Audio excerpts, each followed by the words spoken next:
지난해 12월 2일 새벽 한 부부가 아이를 갖기 위해 병원에 가는 일로 다투기 시작합니다. 말다툼이 격해지자 남편은 아내의 멱살을 잡아 흔드는 것도 모자라 아내의 얼굴과 머리를 마구 때렸습니다.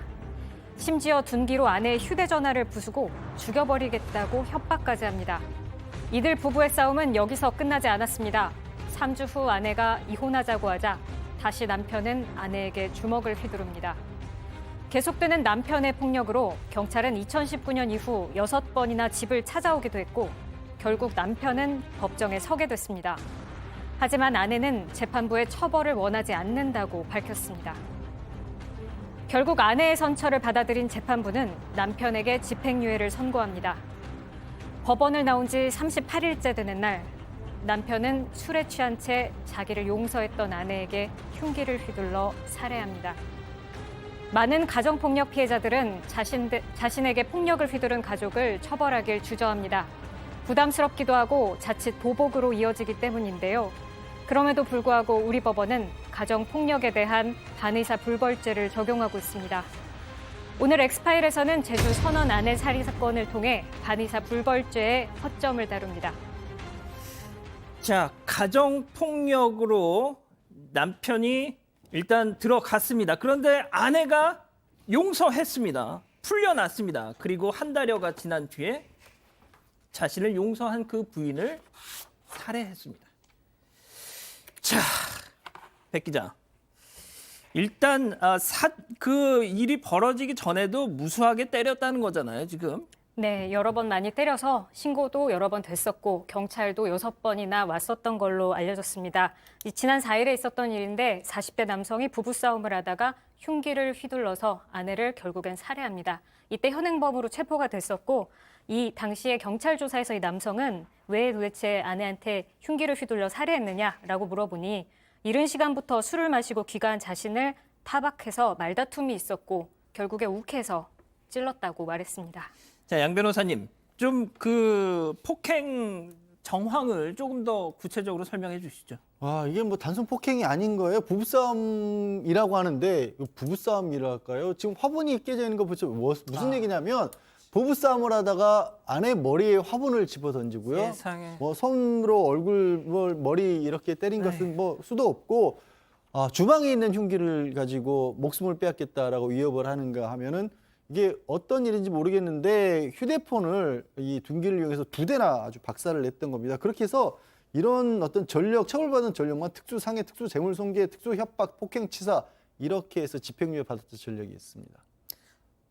아내의 머리를 향해서 화분을 확 집어 던졌어요. 그런데 집행유예가 나왔다는, 당장 그거부터 지금 이해를 못하고 계세요.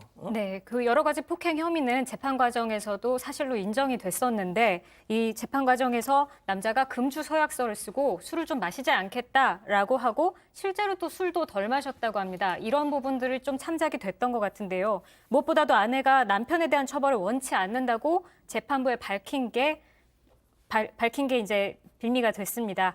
예, 결국에 혐의가 있었지만 징역 1년 6개월에 집행유예 2년을 선고받았습니다. 하지만 38일 만에 결국 아내를 살해하는 결과가 나옵니다. 손 변호사님, 뭐 저희가 자주 전해드렸지만 저희 남편 용서하겠습니다. 처벌하지 말아주십시오.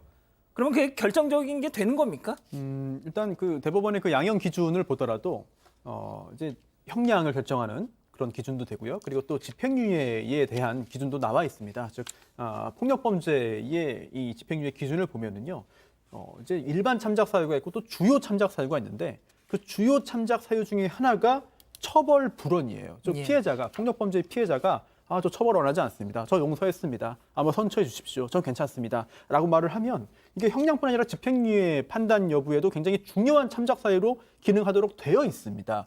물론 그런 경우에 무조건 다 집행유예를 선택해야 하는 것은 아닙니다만 중요한 판단 사유로 작용할 수밖에 없는 현실이거든요. 그런데 물론 그 취지는 뭐 동의해요. 피해자가 용서했다는데 또는 피해자가 용서하면서 뭐 다른 대가를 받았다는데 그거를 반영해 주는 건 맞겠습니다. 하지만 범죄의 유형과 이 가해자와 피해자의 관계를 좀 봐야 되지 않나 싶어요. 특히 가정폭력범죄라면은 오히려 이걸 내가 끝까지 엄벌을 요구했을 때 나중에 더 크게 버복당하는 거 아니냐라는 생각에서 오히려 본인의 좀 진위와 다른 용서를 할 수도 있거든요. 예. 오히려 지금의 현재 구조는 그런 상황을 좀 오히려 일부 조장하는 측면도 없지 않아 있는 것 같습니다. 예.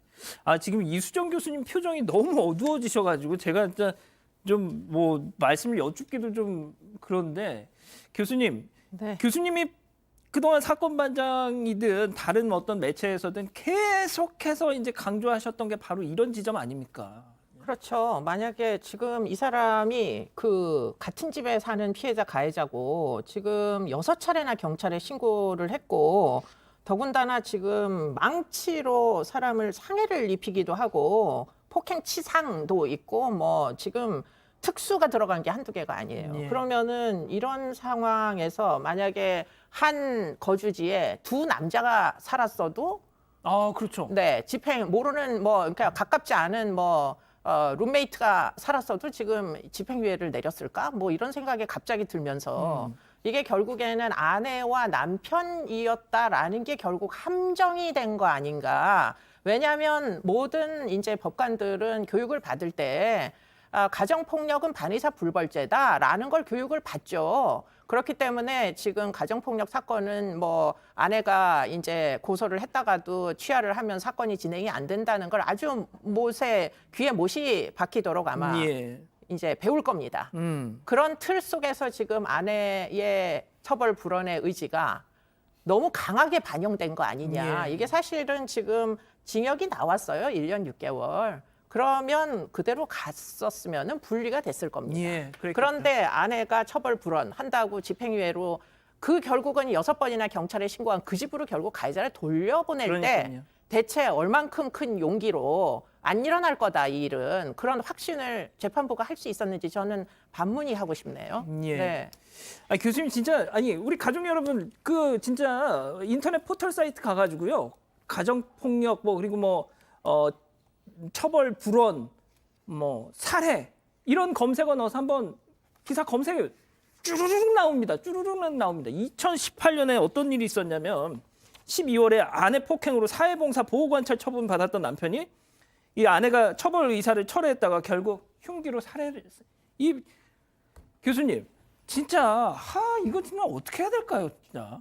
사실은 파트너 폭력으로 죽어 나가는 여자들이 1년에도 사실 맞습니다. 100명이에요. 부인에 한정하지 말고 만약에 이걸 동거녀 뭐 전 애인으로 확장하면 훨씬 늘어나는 거죠. 이거는 이제 혼인신고된 부부 간이었고 그러다 보니까 지금 우리가 이런 사건을 이렇게 반의사 불벌죄만으로 가정을 보호해주는 철학이 담긴 이런 형사사법제도로 언제까지 이거를 결국은 뭐 가해자에게 관대한 그래서 맞더라도 가정이 유지되는 게 더 예. 가부장적인 질서를 유지하는 거고 이런 식으로 취급할 건지 정말 좀 호소를 하고 싶네요. 예. 이거는 아닙니다. 결국은 다른 사람 맞는 것처럼 아내가 맞아도 죽을 수도 있어요. 그렇기 때문에 왜 아내는 맞아도 가정을 유지해야 된다고 생각하는 거죠? 자, 뭐 이거는 꼭 뭐 여성에게만 국한된 것도 아닙니다. 뭐 요즘 뭐 매 맞는 남편들도 있으니까요. 같은 얘기겠죠. 자, 양 변호사님, 이 반의사 불벌죄 좀 마지막으로 좀 정리 좀 해주세요. 이거 뭐 좀 뾰족한 대책이 없는 겁니까? 그러니까 이 부분이 유지가 되고 설령 유지가 되고 그러면 지금도 이제 가정폭력 같은 경우에 형사처벌하는 게 있고 보호하는 쪽이 있고 이렇게 나름대로 시스템을 갖춰가고 있는 상황이긴 합니다만 이거 그러면 아까도 지적했다시피 끝까지 정말 독하게 처벌을 해달라고 해야만 처벌이 되느냐 그리고 보호장치가 없느냐 예. 이런 고민 안 할 수가 없고요. 지금도 물론 이제 1336에 신고를 하면 쉼터까지 연결해주는 피해자 보호센터가 있기도 합니다만 그런 것들 만들고 나가고 있는 건 맞는데요. 저는 여기까지도 이해가 안 가는 게 왜 피해자가 나가야 되죠? 아, 그러니까. 가해자를 쫓아내야죠. 맞아요.